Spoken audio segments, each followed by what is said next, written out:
Good morning, class 7.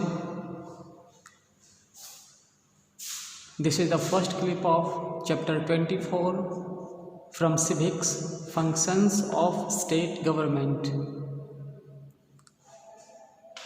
In this chapter, you have to read a lot of topics, mainly legislature, executive and judicial parts of a state government. तो इस chapter में चूँकि देख रहे होंगे book भी बहुत ज़्यादा बड़ा चैप्टर है ये, तो ज़्यादा टाइम इधर उधर नहीं वेस्ट करेंगे, सीधा हम पॉइंट पे आते हैं। सबसे पहले हम इस चैप्टर को इंट्रोड्यूस करते हैं। आप इंट्रोडक्शन ज़्यादा सुनने पे फोकस करें। पिछले क्लास में आप लोगों ने पढ़ा होगा 6 में कि जो गवर्नमेंट होता है,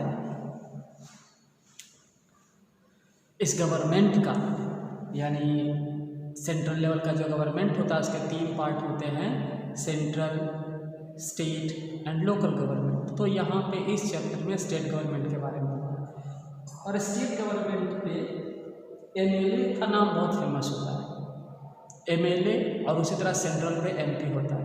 एमएलए का फुल फॉर्म जैसा कि आप यहाँ पे दिख रहा है आपको, मेंबर्स ऑफ लेजिस्लेटिव असेंबली, यानी लेजिस्लेटिव असेंबली का जो मेंबर होता है उसे एमएलए कहते हैं। अब ये लेजिस्लेटिव असेंबली क्या है इस चैप्टर में आपको पता चलेगा। यानी स्टेट गवर्नमेंट जो राज्य का जो सरकार होता है उसके सारे फंक्शन, उसका प्रोसेस, उसका सब कुछ इस चैप्टर में आपको क्लियर होने वाला है। तो इस स्टेट गवर्नमेंट के 3 ऑर्गन्स होते हैं, जैसा वहाँ पे आपको दिख रहा है 3 ऑर्गन्स ऑफ स्टेट गवर्नमेंट। वो 3 ऑर्गन्स कौन कौन से होते हैं वो आप ध्यान से सुनिए।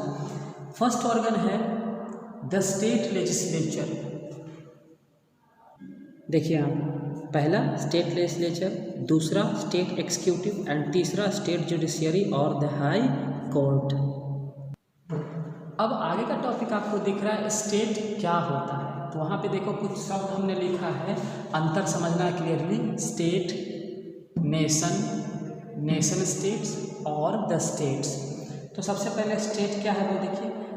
ए state is a self governing political entity. जो स्टेट है, स्टेट का मतलब होता है सेल्फ, खुद से शासन किया जाने वाला क्षेत्र। नेशन का मतलब होता है लोगों का एक ऐसा ग्रुप जो एक जैसे कल्चर को शेयर करते हैं। क्या बताएं हम? नेशन का मतलब लोगों का एक ऐसा ग्रुप जो एक जैसे कल्चर को शेयर करते हैं। अब रहा नेशन स्टेट्स। तो नेशन स्टेट्स क्या है? A nation state is a nation which has the same borders as the state. Nation states ऐसे स्टेट्स को कहा जाता है जिसमें जो स्टेट्स होते हैं वो एक ही बॉर्डर को शेयर करते हैं, जैसे पूरा का पूरा इंडिया। अब यहाँ पे दिया हुआ है द स्टेट्स। अब स्टेट्स में the states are the units of nation. अब स्टेट जो होता है ये किसी नेशन का यूनिट होता है। तो यहाँ पे हम स्टेट्स के बारे में ही पढ़ेंगे। अब यहाँ पे देखिए दिया हुआ है स्टेट्स के अगले पॉइंट्स के बारे में। तो यहाँ पे क्या आपको दिख रहा है? Next point the state legislature. State legislature जो होते हैं वो 2 तरह का होता है, बिकामेरल और यूनिकैमेरल। आपको ध्यान से सुनना है। यह बिकामेरल लेजिस्लेचर जो होते हैं ये क्या होता है वो ऐसा लेजिस्लेचर जिसमें 2 हाउस हो, अपर हाउस और लोअर हाउस, वो बिकामेरल लेजिस्लेचर हुआ। लेकिन ऐसा लेजिस्लेचर जिसमें सिर्फ एक हाउस हो उसे यूनिकैमेरल कहते हैं। तो बिकामेरल जो लेजिस्लेचर है ये, इसमें अपर हाउस और लोअर हाउस होता है। ये कौन कौन राज्य में इंडिया में है? यूपी, बिहार, महाराष्ट्र, तमिलनाडु, कर्नाटक, जम्मू कश्मीर और आंध्र प्रदेश में। बाकी राज्यों में यूनिकैमेरल है, यानी इन राज्यों में अपर हाउस लोअर हाउस दोनों होता है। तो अपर हाउस का और भी नाम है, आप ध्यान से सुने। अपर हाउस को विधान परिषद और लेजिस्लेटिव काउंसिल भी कहा जाता है। लोअर हाउस को विधानसभा और लेजिस्लेटिव असेंबली भी कहा जाता है। तो यहाँ पे आपका इसका ये पहला जो है आगे का ये पॉइंट बना है, तो वो देख रहे हैं यहाँ पे विधानसभा और लेजिस्लेटिव असेंबली। तो इसी को आप समझते हैं विधानसभा और लेजिस्लेटिव असेंबली क्या है। तो सबसे पहले हम विधानसभा के कंपोजिशंस को समझेंगे, ठीक है। तो विधानसभा के कंपोजिशन को देखते हैं, ध्यान से सुनिएगा। विधानसभा में जो मेंबर्स होते हैं वो लोगों के, जो राज्य का जो पीपल होता है उसके द्वारा ही चुने जाते हैं, और इनकी जो संख्या होती है, यानी विधानसभा के मेंबर की जो संख्या होती है वो 60 to 500 होती है, यानी मिनिमम 60 होना चाहिए और मैक्सिमम 500 होना चाहिए। लेकिन जो छोटे राज्य है वहाँ पे मेंबरों की संख्या 60 से कम ही होना चाहिए, जैसे गोवा, मिजोरम, नागालैंड और सिक्किम जैसे राज्यों में इस विधानसभा के मेंबरों की संख्या 30 to 40 होती है, उससे ज़्यादा 60 से ज़्यादा नहीं होनी चाहिए। अब ये जो विधानसभा के जो मेंबर्स होते हैं यही एमएलए होते हैं और इन्हीं को चुना जाता है लोगों के द्वारा, यानी ये लोगों के रिप्रेजेंटेटिव्स होते हैं, तो लोग इसे वोट के थ्रू चुनते हैं। तो इसीलिए यहाँ पे आपका आगे का टॉपिक बनता है कि कौन कौन लोग विधानसभा के मेंबर के लिए वोट दे सकता है, उसका एलिजिबिलिटी क्या है, क्या शर्त है कि वो कोई व्यक्ति उसको वोट दे सके। तो यहाँ पे शर्त नंबर 1 क्या है, यूनिवर्सल एडल्ट फ्रेंचाइज के अनुसार सारे जाति, कलर और क्रीड्स वाले लोग इसमें शामिल होते हैं, और इसमें सिर्फ वैसे लोगों को इंडिकेट किया जाता है जिनका उम्र 18 से ऊपर है और वो वोट दे सकते हैं। किसी भी व्यक्ति को जाति, रंग या धर्म के नाम पे वोट से अलग नहीं किया जा सकता है, ना कोई सेपरेट इलेक्टोरेट है। हाँ, जो क्रिमिनल रिकॉर्ड जिसका है शायद वो वोट ना दे सके। इसके अलावा यूनिवर्सल एडल्ट फ्रेंचाइज के आधार पे ही हमेशा वोटिंग जो होती है वो सिर्फ वॉलेट सिस्टम से होती है। कुछ जाति जैसे SC scheduled caste, ST scheduled tribe के लिए सीट्स रिजर्व होते हैं। तो ये आप देख रहे थे किसी वोटर का एलिजिबिलिटी। अब जरा देखिए विधानसभा का पीरियड क्या होता है, कितना दिन के लिए ये तैयार होता है या क्या परमानेंट होता है।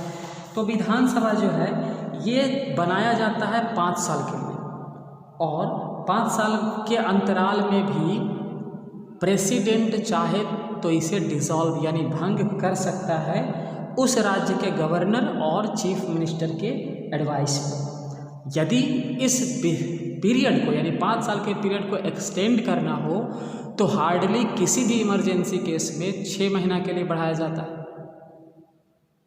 और अगर उससे भी ज़्यादा बढ़ाना हो तो ज़्यादा से ज़्यादा 3 साल, उससे ज़्यादा इस विधानसभा के पीरियड को बढ़ाया नहीं जा सकता है। उसके बाद यहाँ पे देखिए एक टॉपिक है presiding officers. Last presiding officers मतलब ऐसे ऑफिसर्स जो इस पूरे विधानसभा को संचालन करते हैं। तो संचालन करने वाले ऑफिसर्स कौन कौन होते हैं, तो लेजिस्लेटिव असेंबली यानी विधानसभा की तरह लोकसभा होता है। लोकसभा में स्पीकर होते हैं और डिप्यूटी स्पीकर होता है सेंट्रल लेवल पे। उसी तरह से विधानसभा में भी स्पीकर और डिप्यूटी स्पीकर होते हैं। तो ये जो स्पीकर और डिप्यूटी स्पीकर होते हैं इसके बहुत सारे फंक्शंस हैं, उन्हीं फंक्शंस को समझना है।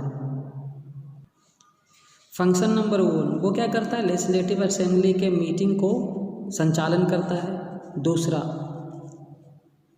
किसी भी बिल पे को पास करना है तो इसी के परमिशन से वो पास भी होता है। फंक्शन नंबर 3 ये क्या करता है, विधानसभा के सारे मेंबर्स को बोलने का समय देता है। विधानसभा के जितने भी लेजिस्लेटिव असेंबली को कंट्रोल भी यही करते हैं, यानी ये स्पीकर जो होता है वही। अगला, ये पूरे विधानसभा में डिसिप्लिन और डिकोरम यानी मर्यादा को मेंटेन करते हैं। यही डिसाइड करते हैं कि बिल जो है वो मनी बिल है या नहीं, यही डिसाइड करते हैं। यानी अगला देख सकते हैं, यही वोट देने के लिए, ये वोट देने के लिए किसी बिल्स पर वोट देने के लिए यही सबको क्या करते हैं, बुलाते हैं। एंड मीटिंग्स को भंग करने का या रोकने का, भंग नहीं सॉरी, इसको रोकने का अधिकार भी इन्हीं के पास होता है। आगे यहाँ टॉपिक देख रहे हैं, विधान परिषद है। तो इस तरह से ये जो टॉपिक था, चैप्टर था, ये उसमें से सिर्फ एक टॉपिक कवर हुआ। इसके अलावा विधानसभा के अलावा आपको पढ़ना है विधान परिषद, फिर दोनों के बीच का संबंध, फिर पावर्स, फिर दूसरा ऑर्गन पढ़ना है एग्जीक्यूटिव, फिर तीसरा ऑर्गन पढ़ना है जुडिशियरी। इसीलिए ये चैप्टर थोड़ा सा वास्ट हो जाता है। तो इस चैप्टर में आज इतना ही देखते हैं, आगे इसका मीनिंग हम शेयर कर देंगे इसी वीडियो क्लिप के साथ। धन्यवाद।